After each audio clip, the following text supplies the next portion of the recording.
I knew that Santina was going to have to go through all this. And Fredo was...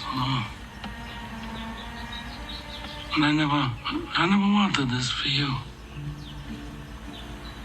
I worked my whole life. I don't apologize to take care of my family. And I refused to be a fool. Dancing on the string held by all those big shots. I don't apologize, that's my life, but I thought that... But when it was your time, that you would be the one to hold the strings.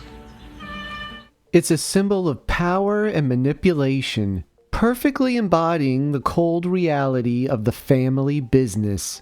The classic Godfather logo was born on the dust jacket of Mario Puzo's 1969 novel, becoming instantly iconic. So much so that when Paramount adapted the novel for the screen in 1972, they didn't replace the design. That symbol appears in the film's opening title card. It also appears on posters, VHS covers, video games, shirts, and every other conceivable piece of Godfather merchandise. Behind that design was a man whose influence shaped mid-20th century visual culture. Even if you don't know his name, you've seen his work. In many ways, he was the godfather of American graphic design. That man was S. Neil Fujita. It's a dark irony that one of the greatest contributors to American visual culture was once imprisoned by the American government, not for any crime he committed, but for the ancestry he carried. In 1941, Neil Fujita was a 20-year-old art student attending the Chouinard Art Institute in LA.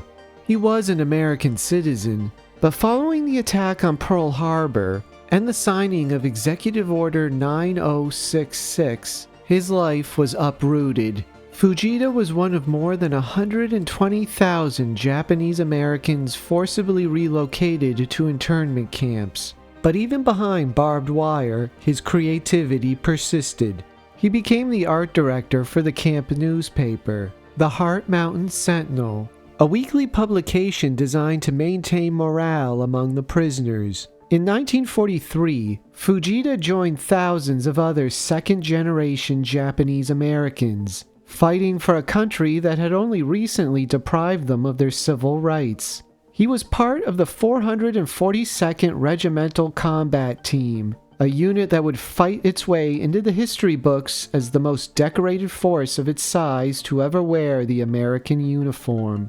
After the war, Fujita finished his studies and headed east. His style soon caught the eye of Columbia Records. At the time, most album covers were pretty straightforward, with little attention to art. But Columbia was home to a new kind of sound, jazz. Artists were breaking rules, experimenting, improvising. Fujita knew that the visuals had to do the same.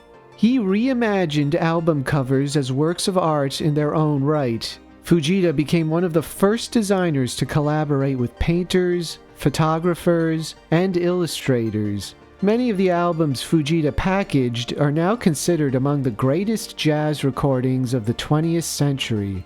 In the 1960s, he worked directly with Truman Capote for cover art on In Cold Blood. Fujita proposed a red hat pin piercing the title, but Capote objected. The crime wasn't fresh, he said, so the blood wouldn't be red anymore. Fujita adjusted the color to a dark burgundy and added a black border, a perfect change that gave the image a haunting and grim tone.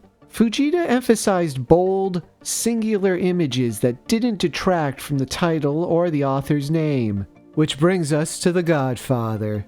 Traditionally, cover art for crime novels highlighted the violence as a selling point, but Fujita broke with that tradition. He didn't show any violence at all. Instead, he brilliantly personified the thinking behind the violence. A disembodied hand is suspended in mid-air against a black background, clutching an X-shaped control bar. White marionette strings descend from the bar toward the title itself. Working with quills and ink, Fujita hand-lettered the Gothic typeface.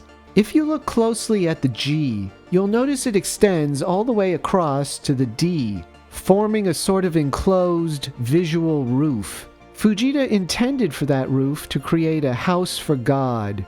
In other words, a sanctuary for the family that also doubled as their prison.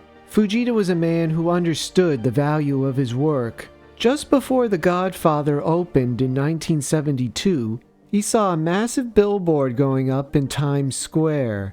Just one problem. His design credit was nowhere to be found.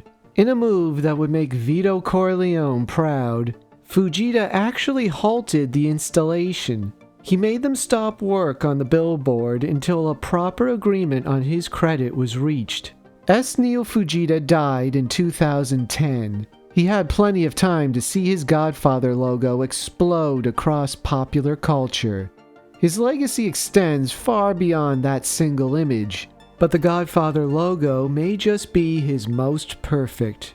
I'm Michael Cahill. See you next time in the Logoverse. You're my older brother, and I love you.